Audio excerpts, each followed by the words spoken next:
प्यारे बच्चों, इस वीडियो में हम लोग एलसीएम एंड एचसीएफ के बारे में पढ़ेंगे। प्रीवियस वीडियो में मैंने आपको रियल नंबर से रिलेटेड कुछ कॉन्सेप्ट दिया था। इस वीडियो में हम लोग एलसीएम एंड एचसीएफ, जो हमारा रियल नंबर चैप्टर है, उसी में हमारा आगे का टॉपिक है एलसीएम एंड एचसीएफ, यानी कि how to find LCM and HCF between two numbers के बारे में पढ़ेंगे। तो आज का हमारा टॉपिक होगा एलसीएम एंड एचसीएफ। चलिए इसके बारे में थोड़ा सा पढ़ते हैं, हम लोग समझने का प्रयास करते हैं। जैसे सबसे पहला जो हमारा पॉइंट आता है, सबसे पहला पॉइंट हमारा आता है एलसीएम एंड एचसीएफ। वैसे तो ये दोनों टॉपिक आप लोग जूनियर क्लास में पढ़े ही हो, लेकिन मैं फिर से एक बार रिकैप कर देना चाहता हूँ इस टॉपिक को। जैसे LCM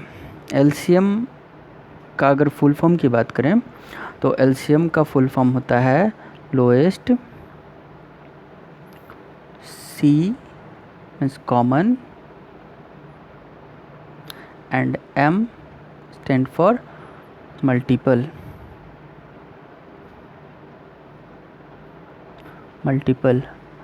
that means LCM means होता है लोएस्ट कॉमन मल्टीपल। वहीं पे अगर बात करें एचसीएफ की तो H stand for highest, C stand for common and F means factor. तो अगर आप देखते हो यहाँ पे एलसीएम, ये जो मेरा टॉपिक है एलसीएम एंड एचसीएफ। एलसीएम में मैंने यहाँ पे आपको बताया कि लोएस्ट कॉमन मल्टीपल। पहले हम लोग समझते हैं कि मल्टीपल क्या होता है। मल्टीपल मीन्स होता है मल्टीप्लाइड फॉर्म। अगर मैं एक लाइन लिख दूँ अगर यहाँ पे मल्टीपल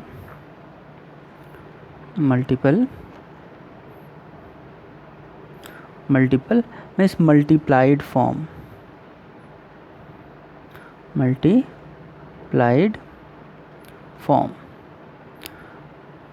इसको थोड़ा सा समझिए। जब किसी भी दो नंबर्स को हम लोग मल्टीप्लाई करते हैं तो ये मल्टीप्लाइड फॉर्म में आता है। जैसे कि मान लेते हैं एक एग्जांपल, जैसे कि मान लीजिए कि आपसे बोलता है 2 का मल्टीपल कौन कौन सा होगा। तो जैसे 2 का मल्टीपल 2, 4, 6, 8 एंड सो ऑन, ये सभी 2 के मल्टीपल्स हैं। वहीं पे फैक्टर की अगर बात करें तो यानी कि द नंबर, वैसे नंबर जिससे कोई स्पेसिफाइड नंबर डिविजिबल हो, कम्प्लीटली डिविजिबल हो। जैसे फैक्टर में फैक्टर यानी कि कहीं ना कहीं ये डिवीजन से रिलेटेड कॉन्सेप्ट होता है, डिवाइड करने से रिलेटेड कॉन्सेप्ट होता है। यानी कि डिवाइड करने के बाद वो कम्प्लीटली डिविजिबल हो, है ना। जैसे कि कम्प्लीटली डिविजिबल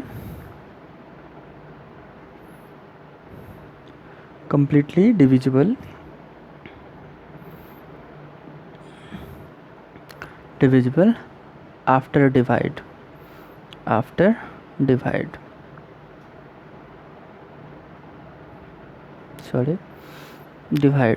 तो यहाँ पे जो हमारा टॉपिक है फैक्टर एंड मल्टीपल।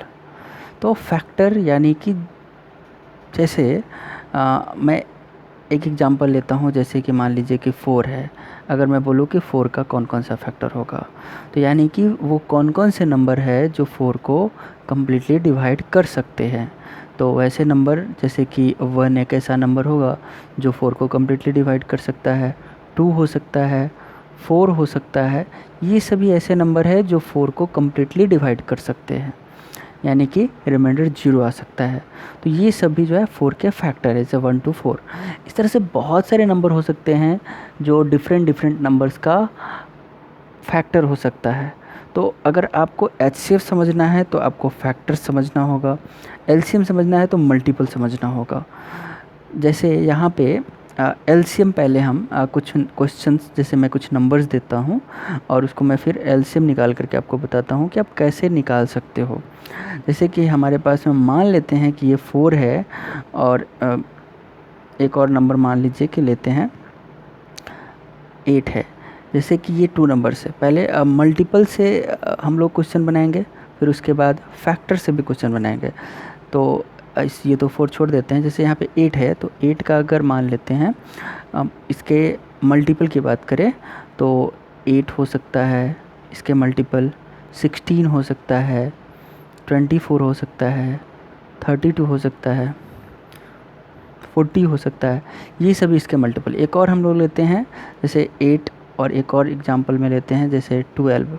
तो 12 का अगर बात करें जैसे 12 हो सकता है, 12 के बाद 24 हो सकता है, फिर 36 हो सकता है, फिर 48 हो सकता है, फिर 60 हो सकता है, यहाँ पे भी 48 हो सकता है। तो अब देखिए जैसे यहाँ पे 8 हमारा एक नंबर है और 12 नंबर है, दो अलग अलग नंबर्स हैं। अब इस दोनों में अगर मैं मल्टीपल की बात करूँ तो 8 एंड 12 के बीच में मल्टीपल, और वो भी कैसा मल्टीपल ढूंढना है, अगर एलसीएम निकालना है यहाँ पे तो हमको कॉमन मल्टीपल फाइंड करना होगा। देखिए 2-3 थिंग्स इसमें ध्यान रखना होगा आपको, कॉमन भी होना चाहिए और वो दोनों का मल्टीपल भी होना चाहिए।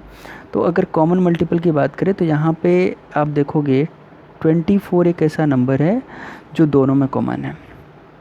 यहाँ पे एक और नंबर जैसे यहाँ पे 48 है तो 48 भी दोनों नंबर में कॉमन है। बट इस दोनों में इसका एलसीएम क्या हो सकता है? एलसीएम की अगर बात करें 8 एंड 12, एलसीएम ऑफ 8 एंड 12, तो यहाँ पे थोड़ा सा आपको समझना होगा 24 होगा या 48 होगा।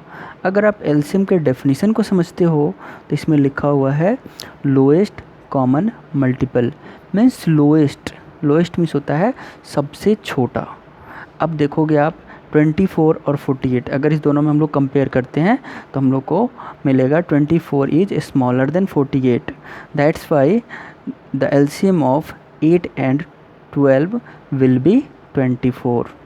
So you can write here the LCM of 8 and 12 is 24. तो LCM तो आप इस तरह से निकाल सकते हो। एक मेथड आपके लिए ये हुआ, इस मेथड को हम लोग कहते हैं मल्टीपल मेथड।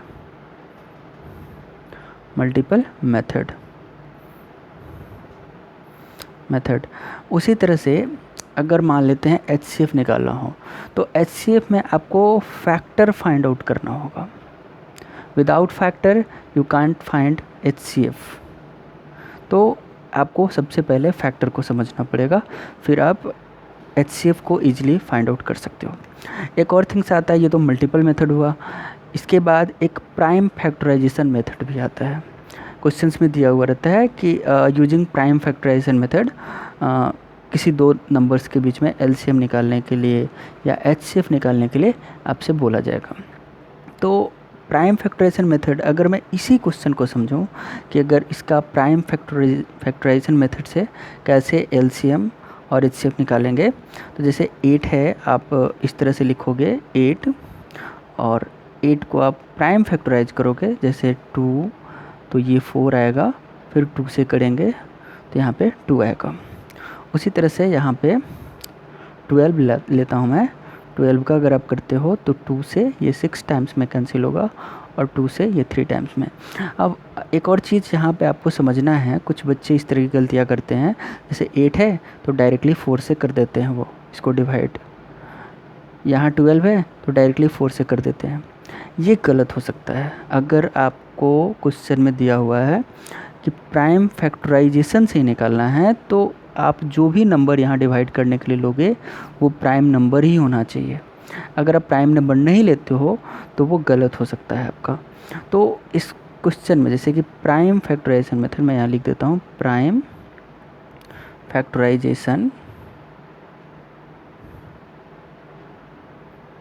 Factorisation method.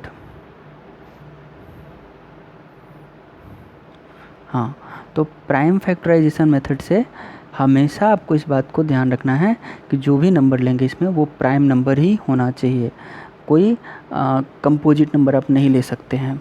तो यहाँ पे अगर मैं इसका एलसीएम निकालूँ तो यहाँ पे जैसे आप 8 लिख दोगे और 8 का आप लिख सकते हो 2 इंटू 2 इंटू 2। वैसे ही 12 का आप लिख सकते हो 2 इंटू 2 इंटू 3। एलसीएम में क्या कॉन्सेप्ट है कि पहले हम लोग जो भी इसमें से कॉमन होंगे उसको हम लोग को सेपरेट करना है। जैसे यहाँ 8 और 12 के बीच में ये 2 जो है हमारा कॉमन पार्ट है। इसके बाद फिर ये 2 भी हमारा कॉमन है, but 2 and 3 this 2 numbers are not common between 8 and 12। So इसलिए 8 और 12 का जो एलसीएम लिखोगे आप, मैं यहाँ लिख देता हूँ एलसीएम, वो यहाँ पे आप जो कॉमन पार्ट है वो तो लिखोगे ही, उसके साथ में जो नॉन कॉमन पार्ट है जैसे कि 2 एंड 3 रिमेनिंग मेरा बचा हुआ है उसको भी मैं इसमें लिखूँगा। एलसीएम निकालने के लिए आपको जो बचा हुआ नंबर रहता है उसे भी लिखना पड़ता है। जैसे यहाँ पे अगर इसका एलसीएम निकालोगे तो 2 इंटू 2 इंटू 2 इंटू 3 तो आपको रिजल्ट मिलेगा 2 2 जा 4, 4 2 जा 8, 8 3 जा 24। तो देखिए यहाँ पे ये एलसीएम मेरा 24 आया। इससे पहले ये मल्टीपल मेथड से भी आप देखे थे, यहाँ पे भी हमारा एलसीएम 24 ही आया था। तो ये मैटर नहीं करता, आप किसी भी मेथड से बनाते हो तो आपका आंसर सेम मिलेगा। हाँ, बस बनाने का तरीका अलग हो सकता है। वहीं पे अगर मैं इसका एचसीएफ निकालने की बात करूँ तो अगर आप एलसीएम निकाल लेते हो तो एचसीएफ भी प्राइम फैक्टराइजेशन मेथड से बहुत ही ईजिली आप निकाल सकते हो। जैसे एचसीएफ में यहाँ पे क्या बोल रहा है, हाईएस्ट कॉमन फैक्टर। तो हाईएस्ट कॉमन फैक्टर क्या है, जो सबसे बड़ा कॉमन फैक्टर हो, सबसे छोटा नहीं। एलसीएम वाले में सबसे छोटा था, लेकिन यहाँ पे जो सबसे बड़ा कॉमन फैक्टर हो। तो अगर आप देखते हो तो यहाँ पे 8 एंड 12 इसके बीच में ये 2 जो है दोनों में कॉमन है और ये 2 जो है दोनों में कॉमन है। इसके अलावा ऐसा कोई भी नंबर नहीं इस दोनों में जो दोनों में कॉमन हो। तो यहाँ पे आप 2 इंटू 2 यानी कि इसका एचसीएफ 4 होगा। यहाँ से इस तरह से हम लोग एचसीएफ ईजिली निकाल सकते हैं। तो ये एक मेथड हुआ हमारा प्राइम फैक्टराइजेशन मेथड, जिससे हम लोग एचसीएफ निकाल सकते हैं, एलसीएम भी निकाल सकते हैं। कुछ क्वेश्चंस और ऐसे भी मिलेंगे आपको जिसमें आपको ट्री मेथड से बनाने के लिए बोला जाएगा। ट्री मेथड एक्चुअली वैसे तो कुछ होता नहीं, वो प्राइम फैक्टराइजेशन मेथड का एक पार्ट होता है, लेकिन वो उसका एज अ ट्री आपको रिप्रेजेंट करने होते हैं। तो एज अ ट्री आप उसको रिप्रेजेंट कर सकते हो। जैसे मैं मान लो कि मैं 2 नंबर ले लेता हूँ। जैसे एक नंबर है हमारे पास में 612, ये एक छोटा सा नंबर है हमारे पास में, और एक और नंबर मैं मान लेता हूँ 1314। तो ये 2 जो नंबर हैं हमारे पास में, इस दोनों का अगर मैं बोलूँ कि ट्री मेथड से एलसीएम निकालना है या एचसीएफ निकालना है, तो वो मैं कैसे निकालूंगा। अगर ये 2 अलग अलग डिफरेंट नंबर्स हैं तो इसी की तरह पहले आपको प्राइम फैक्टराइजेशन करने होंगे। तो मैं यहाँ पे साइड में प्राइम फैक्टराइजेशन पहले कर लेता हूँ इसका। जैसे 612 का अगर आप प्राइम फैक्टराइजेशन करते हो तो 2 टाइम्स में आपका ये आएगा 306, फिर 2 टाइम्स में आप करोगे 153, फिर आप 3 से इसको डिवाइड कर सकते हो और ये आएगा आपका 5 और 1, और फिर आप 3 से कर सकते हो तो ये 17 आ जाएगा। तो यहाँ पे ये आपका 612 का हो सकता है। उसी तरह से मैं 1314 का भी कर लेता हूँ ट्री मेथड से निकालने के लिए। तो यहाँ पे अगर आप इसको करते हो तो 2 से ये डिविजिबल होगा और 2 से ये 6, 5, 7 टाइम्स में कैंसिल हो जाएगा। फिर आप 3 से कर सकते हो इसको, 3 से ये आपका 219, फिर आप 3 से इसको कर सकते हो और ये 73 टाइम्स में आ जाएगा। तो अब इसका हम लोग अगर एज अ ट्री रिप्रेजेंट करते हैं तो हमारे पास में 612, देखिए जैसे हमारे ये पहले 2 था, 2 से 306 आया, तो आप 2 से यहाँ 2 पार्ट बनाओगे और 2 पार्ट में पहले बॉक्स में आप लिखोगे ये 2 और यहाँ पे सेकंड वाले बॉक्स में आप लिखोगे जो ये नंबर आया 306। फिर 306 इसका, ये 306 का 2 पार्ट बना है, 2 and 153, तो यहाँ 306 का लिखोगे, यहाँ 2 लिख दोगे आप और यहाँ 153, ये हमारा आ जाएगा 153।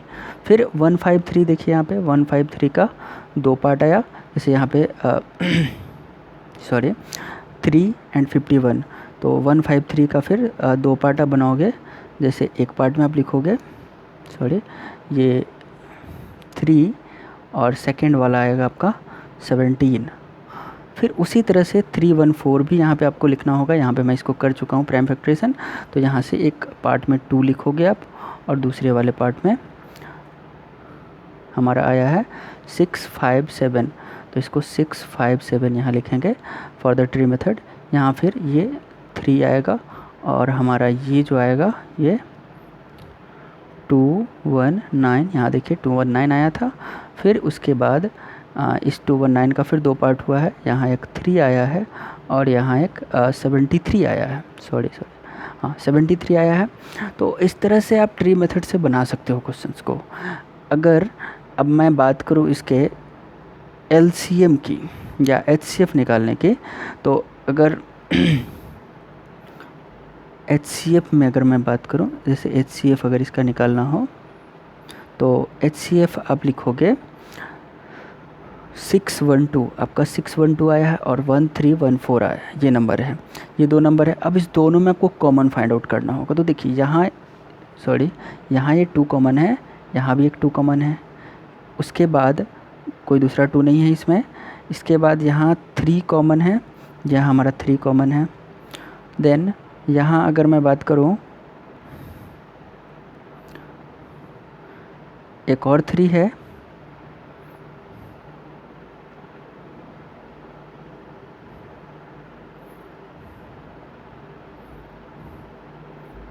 सॉरी यहाँ पे एक छोटा सा मिस्टेक हो गया है, यहाँ पे ये 51 टाइम्स में होता और फिर यहाँ से एक 3 आता और फिर यहाँ से 17 आता, सॉरी। तो यहाँ पे आपका ये देखिए ये 3 है, ये 3 कॉमन है, यहाँ एक 3 है और यहाँ भी 3 है।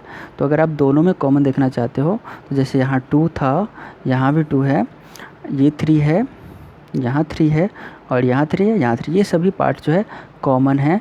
तो HCF में आप इसको लिख सकते हो। HCF निकालने के लिए ये 2 लिखोगे आप जो दोनों में कॉमन है, और ये 3 लिख सकते हो जो दोनों में कॉमन है, और ये वाला 3 लिख सकते हो और यहाँ 3 है, दोनों में कॉमन है। तो इसको आप फाइनली मल्टीप्लाई करके लिख सकते हो, 2 and 3 3 जा 9, दैट मीन्स इसका HCF 18 आ जाएगा। वैसे ही LCM के लिए आप लिख सकते हो, जैसे यहाँ पे अब LCM में मैंने बताया था कि जो कॉमन पार्ट है वो तो लिखना ही है, उसके साथ में नॉन कॉमन पार्ट्स को भी लिखना है।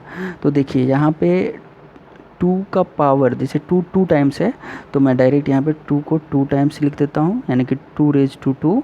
फिर आगे मैं बात करूँ जैसे यहाँ पे 3, तो 3 मैक्सिमम पावर कहाँ है, मैक्सिमम पावर यहाँ 3 2 टाइम्स है, यहाँ भी 3 2 टाइम्स है, तो दोनों में कॉमन ही है, तो इसलिए 3 raised to 2 लिखेंगे। फिर उसके बाद 17, इसमें कोई 17 नहीं है, तो नहीं भी है तब भी हम लोग लिखेंगे क्योंकि नॉन कॉमन पार्ट भी लिखना है। और 73 ये भी दोनों में नहीं है, ये भी लिखेंगे। देन इसको मल्टीप्लाई हम लोग करेंगे तो 2 raised to 2 का 4 हो जाएगा, एंड यहाँ पे 3 raised to 2 है, तो इसका हम लोग को 9 आ जाएगा, एंड 17 और फिर 73। तो इस तरह से हमारा फाइनल आंसर, अब जब आप इसको मल्टीप्लाई कर लोगे तो 44676 आएगा। तो यहाँ से इस तरह से भी हम लोग LCM एंड HCF को निकाल सकते हैं। अच्छा, एक और चीज़, LCM एंड HCF निकालने में एक छोटा सा कॉन्सेप्ट आप लोग को याद रखना है। एक छोटा सा फार्मूला है जिसको आप लोग को मेमोराइज करके रखना होगा। ये फार्मूला है हमारा 2 नंबर के लिए, स्पेशली फार्मूला है जिसको हम लोग अप्लाई करते हैं। जैसे एक प्रोडक्ट ऑफ, मान लो कि 2 नंबर आपको दिया हुआ है, एलसीएम आपके क्वेश्चन में दे दिया है और आपको एचसीएफ निकालने के लिए बोला जाएगा, तो फिर वहाँ के लिए आप इस कॉन्सेप्ट का यूज कर सकते हो। कैसे आप यूज करोगे वो भी देख लीजिए, आपको समझ में आ जाएगा। जैसे आपका प्रोडक्ट ऑफ फार्मूला ये कहता है प्रोडक्ट ऑफ 2 नंबर्स, या 3 नंबर भी किसी क्वेश्चन में है तो 3 नंबर को भी आप ले सकते हो, numbers equal to LCM into HCF. ये एक छोटा सा फार्मूला है, इसको आपको मेमोराइज कर लेना है। ये आप यूज करके किसी अननोन नंबर को फाइंड आउट कर सकते हो। किसी क्वेश्चन में एलसीएम अगर देता है तो वहाँ पे आप एचसीएफ निकाल सकते हो, अगर दोनों नंबर का प्रोडक्ट करके एलसीएम से डिवाइड करते हो तो, या एलसीएम अगर फाइंड आउट करना है तो फिर दोनों नंबर के प्रोडक्ट में आप एचसीएफ से डिवाइड कर सकते हो, इससे आपका एलसीएम निकल जाएगा। तो इस तरह से आप इस फार्मूले का भी यूज करके क्वेश्चंस को सोल्व कर सकते हो। तो जैसे फॉर एग्ज़ाम्पल जैसे हम लोगों ने 8 और 12 का निकाले थे हम लोग, से 8 का हमारा 8 और 12 का एलसीएम जो आया था, मैं यहाँ पे एज ए एग्जांपल आपको बता देता हूँ। जैसे LCM of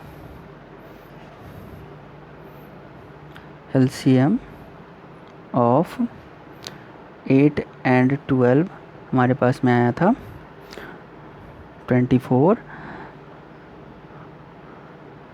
and product of 2 number, product of 8 and 12 equals to 12 into 8 कीजिएगा तो 96 आएगा। उसके बाद अगर आपको इसका एचसीएफ निकालना है, तो वहाँ के लिए मैंने बताया अभी प्रोडक्ट ऑफ 2 नंबर, यानी कि यहाँ पे प्रोडक्ट दोनों का 96 है, तो 96 अपॉन एलसीएम 24 है, तो इसको अगर आप डिवाइड करते हो तो 4 टाइम्स में आ जाएगा। आप देखे हैं उस क्वेश्चन में हमारा जो एचसीएफ आया था वो 4 आया था। तो इस तरह से इस फॉर्मूले का भी यूज करके आप क्वेश्चंस को सोल्व कर सकते हो। फिर हम लोग मिलते हैं नेक्स्ट वीडियो में। नेक्स्ट वीडियो में हम लोग रेशनल नंबर और इरेशनल नंबर के कॉन्सेप्ट्स को समझेंगे। अभी के लिए बाय, थैंक यू।